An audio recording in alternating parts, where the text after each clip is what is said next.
Perkenalkan, nama saya Karina Gloria, saya dari Angkatan 2019, saya dari Divisi PSDM, Subdivisi Kaderisasi. Nama saya Rio Gunawan Pratama M sebagai Ketua Umum Himasif periode 2020-2021. Perkenalkan, nama saya Talrik Sulfarafi, Angkatan 19 dari Divisi Mediatek. Perkenalkan, nama saya Salsa Novita Naimatul Jana, Angkatan 20, Jabatan Anggota Divisi Litbang. Perkenalkan, nama saya Zaidan Nur Muhammad Dafa, Angkatan 20 dari Divisi PSDM, Subdivisi IM. Materi ini saya belajar tentang pentingnya untuk menganalisis keadaan sekitar dengan teliti sebelum kita membuat keputusan. Seringkali keputusan yang kita buat hanya mempertimbangkan kelebihan dan kelemahan jangka pendek. Dan melalui materi ini saya belajar bahwa dengan pertimbangan segala sesuatunya, maka kita dapat membuat keputusan yang lebih baik dan juga lebih berimpact untuk jangka panjang. Analisis SWOT ini terdiri dari 4 aspek, yaitu strength atau kekuatan, weakness atau kelemahan, opportunities atau peluang, dan juga threat atau ancaman yang bisa nanti kita gunakan dalam Himasif sebagai sebuah analisis yang dimulai dari latar belakang, ADART, dan juga nanti pada hubungan internal dan juga eksternal. Rencana pengembangan organisasi. Jadi di rencana pengembangan organisasi tadi dijelaskan bahwa kita harus menganalisa atau menganalisis menggunakan SWOT yang akan bertujuan untuk membuat skema kuadran yang nanti akan menemukan atau menghasilkan suatu solusi yang bisa dipertimbangkan lagi. Nah, organisasi ini dapat dijadikan sebagai objek ketika kita menggunakan analisis SWOT. Bagaimana sih tahapan dalam rencana pengembangan organisasi ini? Yang pertama, kita tentukan latar belakang dari organisasi itu sendiri. Nah, setelah kita tahu latar belakangnya, kita tentukan deskripsi organisasi. Kira-kira job desk dari organisasi tersebut itu seperti apa? Saya mendapatkan sebuah ilmu baru, yaitu bahwa suatu konsep analisis SWOT yang biasanya digunakan dalam perencanaan sebuah bisnis ternyata juga dapat digunakan untuk merancang rencana pengembangan organisasi. Materi ini saya belajar untuk menjadi pemimpin yang baik, kita harus jujur kepada anggota kita agar mereka percaya kepada kita, dan kita harus punya skill komunikasi yang baik agar kita dapat menyampaikan informasi dan menerima informasi dengan baik. Dan juga kita harus cerdas, harus pintar untuk mengolah, untuk mengamati kondisi dan juga membedakan porsi setiap orang yang kita pimpin. Nah, kepemimpinan ini apa sih? Kepemimpinan itu dapat diartikan sebagai sebuah seni untuk memengaruhi diri sendiri ataupun orang lain secara individu maupun secara berkelompok agar bisa selaras dengan apa yang kita mau atau tujuan kita. Kepemimpinan. Nah, di kepemimpinan ini dimulai dari diri kita sendiri.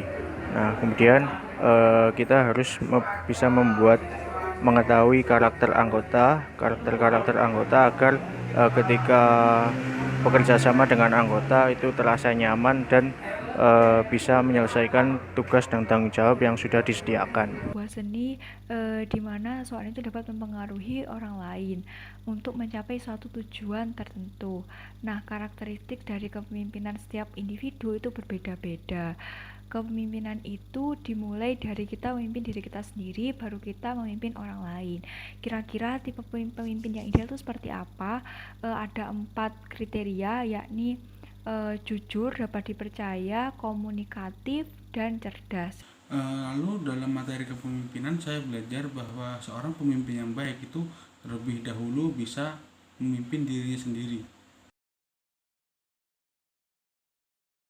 Melalui materi ini saya belajar bahwa dalam komunikasi dalam organisasi kita harus mencari apa yang benar, bukan siapa yang benar. Maka karena itu kita harus punya skill komunikasi yang baik untuk menyampaikan pendapat ataupun unek-unek yang kita punya. Komunikasi ini sangatlah penting bagi sebuah organisasi ataupun sebuah individu karena jika kita ingin mencari sebuah informasi, maka kita harus memiliki skill komunikasi yang baik agar apa yang kita inginkan atau apa yang kita salurkan ini nantinya dapat tersalurkan atau dapat didapatkan oleh kita sendiri maupun orang lain. Tentang komunikasi. Nah, di komunikasi ini adalah interaksi antara dua orang atau lebih. Jadi ketika kita komunikasi di organisasi itu, jika ada yang ingin kita ungkapkan, jangan ditahan, jadi langsung diungkapkan saja. Nah, di era pandemi ini adalah kesulitan untuk menjalin komunikasi secara enak atau lancar. Komunikasi adalah interaksi antara dua orang atau lebih. Nah, komunikasi ini berjalan baik apabila kita menyampaikan informasi kepada orang lain itu dapat diterima secara baik oleh lawan bicara kita atau lawan komunikasi kita. Dalam materi komunikasi, saya belajar bahwa komunikasi dalam suatu organisasi adalah sangat penting untuk menjaga keharmonisan dan kelancaran dalam berorganisasi setelah melaksanakan event. Pengurus Himasif yang merupakan organisasi tertua di Fasilkom, kita harus bisa menjadi teladan. Kita harus bisa mengambil yang baik dan mencarikan solusi dari yang jelek. Contohnya adalah dengan kita mempelajari dan mengembangkan apa yang ada di LPJ kepengurusan sebelumnya. Yang keempat yaitu tentang kehimasifan. Himasif sendiri merupakan organisasi tertua yang ada di Fakultas Ilmu Komputer Universitas Jember. Oleh karena itu kita harus menjadi teladan yang baik dengan cara meningkatkan akreditasi melalui peningkatan prestasi dan juga pengembangan soft skill dan juga hard skill yang lain. Himasifan. Nah, di Himasif ini sendiri adalah himpunan tertua yang ada di Fasilkom. Nah, itu makanya kita harus bisa jadi panutan dan menjaga nama baik Himasif.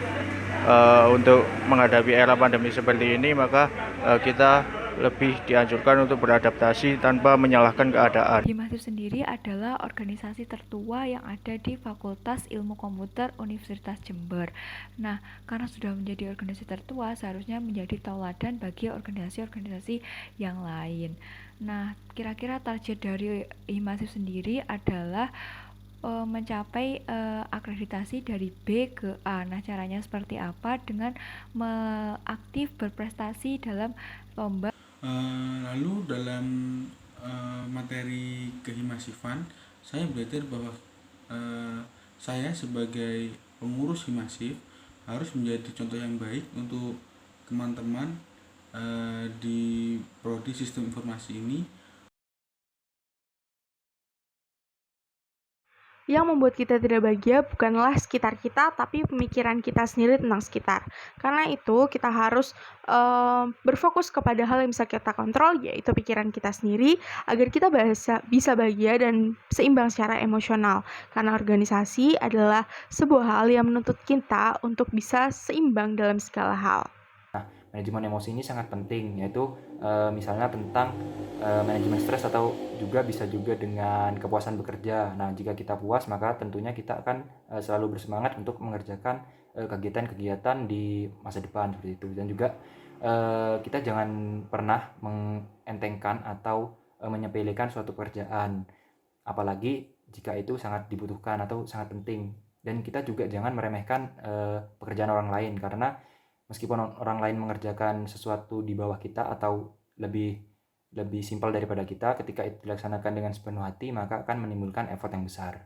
Keorganisasian dan problem solving. Nah, di sini kita harus pandai-pandai mengatur emosional kita. Jadi kita harus seimbang antara mengatur emosional di organisasi ataupun dengan kehidupan pribadi kita. Kita dituntut untuk meningkatkan sikap profesionalitas, ketegasan, dan mengontrol emosi diri. Untuk membalanskan 3 hal tersebut, maka kita dapat menerapkan proses atau prinsip Scrum. Di antaranya ada 6 tahapan. Yang pertama adalah mengontrol proses, yang kedua adalah mengorganisasikan diri, yang ketiga adalah melakukan kolaborasi, yang keempat adalah mengatur waktu, yang kelima adalah mengutamakan nilai, dan yang terakhir adalah interactive development atau pengembangan. Lalu untuk materi keorganisasian dan problem solving, saya belajar bahwa untuk mengambil sebuah keputusan ternyata banyak pertimbangan yang harus dilakukan agar pertimbangan yang kita ambil tersebut bisa menjadi sebuah keputusan yang terbaik